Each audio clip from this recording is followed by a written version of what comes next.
గురువుగారు, యజ్ఞోపవీతానికి 9 పోగులు ఉంటాయి కదా, ఈ 9 దేనికి సంకేతం?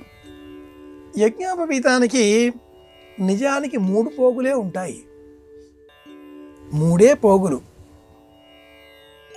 బ్రహ్మచర్యమాగా ఉపమానయస్వ దేవేన సవితా ప్రసూత అని చెప్పి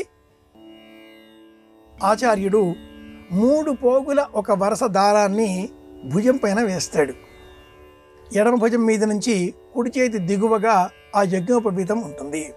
ఉపవయ్య దక్షిణం బాహుముద్ధరతేవ ధత్తే సవ్యమితి యజ్ఞోపవీతమేతదేవ విపరీతం ప్రాచీన భీతగుం సంవీతం మానుషం. ఈ యజ్ఞోపవీతం ధరించే సమయంలో యజ్ఞోపవీత లక్షణం చెప్పేటటువంటి మంత్రం. కృష్ణ యజురారణ్యకం 2వ ప్రశ్న. ఉపవయ్య దక్షిణం యజ్ఞోపవీతమిది. ఇలా ఎడమ భుజం మీద వేసుకుంటే సవ్యం, కుడి భుజం మీదుగా ఉంటే అపసవ్యం, హారం వలె మెడలో వేసుకుంటే ఇది మానవం. కర్మ చేసే సమయంలో మాత్రమే యజ్ఞోపవీతం ధరించాలి. యజ్ఞోపవీతం వేసుకున్నాక కూడా కర్మ చేయకపోతే, కర్మ అంటే దేవతారాధన, అగ్నిహోత్రము, అతిథి పూజ, జపం, సంధ్యావందనం, విహితములైన కర్మలు చేయకపోతే ఆ యజ్ఞోపవీతం వేసుకున్న ప్రయోజనం ఉండదు, అనవసరం దండగా అంటుంది శాస్త్రం. యజ్ఞోపవీతం వీపులో దురద పెడితే ఆ దురద తొలగించుకోవడం కోసం, గోక్కోవడం కోసం మాత్రమే అని కాకుండా, కాంటలు పిన్నీసులు వేసుకోవడానికి మాత్రమే అని కాకుండా కర్మాధికారం కలిగి ఉంటుంది. ఇది 3 వరుసల దారం. బ్రహ్మచర్యము అనే దీక్ష స్వీకరించిన దానికి గుర్తు. అనంతరం 2వ స్థితి అయినటువంటి స్థితి గృహస్థ ధర్మ స్థితి. ఇల్లాలు స్వీకరించిన అనంతరం ఇల్లు నిర్మించుకోవాలి. అమ్మాయిని కన్న ఆ తల్లిదండ్రులు, ముఖ్యంగా కన్యాదాత, అబ్బాయిని పిలిచి గృహస్థ ధర్మంలో నీవు చేరే నిమిత్తమై నా కూతురుని నీకు ధర్మపత్నిగా అందిస్తున్నాను అని చెబుతూ 2వ యజ్ఞోపవీతం, 2వ 3 వరుసల దారం భుజం పైన అలంకరింపజేస్తాడు. అప్పుడు 6 వరుసలు అవుతాయి. భుజం మీద కండువా లేకుండా ఎప్పుడూ ఉండకూడదు. కనుక కండువా ప్రత్యామ్నాయంగా 3వ యజ్ఞోపవీతం అప్పుడే ఆ ఋత్విక్కు ఆచార్యుడు ధరింపజేయడంతో భుజం మీద 9 వరుసల దారం కనిపిస్తుంది. 3 ప్రధానం. తదుపరి ఇల్లాలు, ధర్మపత్ని, గృహస్థ ధర్మం.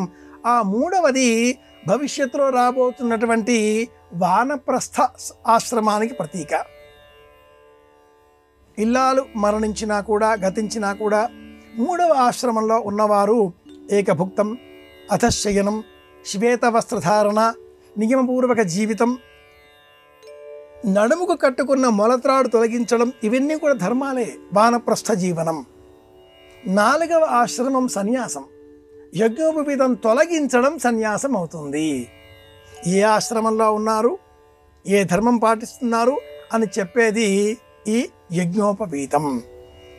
3 వరుసల ప్రధానం కనుక సత్వ రజస్తమో గుణాలు, బ్రహ్మ విష్ణు మహేశ్వరులు, భూత భవిష్యత్ వర్తమాన కాలాలు, ఇలా త్రికాలములకు, త్రిసంధ్యలకు, ఉదయం మధ్యాహ్నం సాయంత్రం సమస్త స్థితిగతులకు ప్రతీకాత్మకంగా ఈ యజ్ఞోపవీతాన్ని ధరించాలి.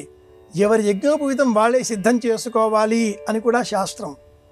4 వేళ ఈ ప్రమాణానికి బెత్త అని పేరు. బెత్త. చూపుడు వేలికి ఒక్క వృత్తం చుట్టి తదుపరి 4 వేళ్ళు ఇలా పెట్టుకొని దారాన్ని ఈ 4 వేల చుట్టూరా ఇలా ఇలా ఇలా ఇలా ఇలా ఇలా 96 సార్లు తిప్పితే ఒక యజ్ఞోపవీతం సిద్ధమవుతుంది.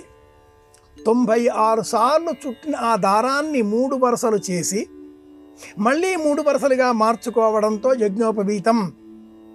ఈ 96 వరుసల ఈ ప్రమాణం కాలి బొటన వేలు నుంచి ఎవరి వేళకి చుట్టుకున్నారో వాళ్ళ శిరస్సు పర్యంతం కొలిచినట్లుగా ఉంటుంది. 3 మారిన అనంతరం ఆ యజ్ఞోపవీతపు ముడి ఎవరు సిద్ధం చేసుకున్నారో వారైతే వారికి నాభి, నావెల్ పిన్ అంతవరకు వచ్చేంత ప్రమాణంలోనే ఉంటుంది.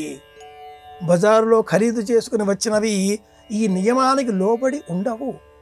కర్మ చేస్తేనే యజ్ఞోపవీతం ధరించాలి ఎవరైనా కూడా. ఇంతటి కథ యజ్ఞోపవీతం వెనక ఉంది.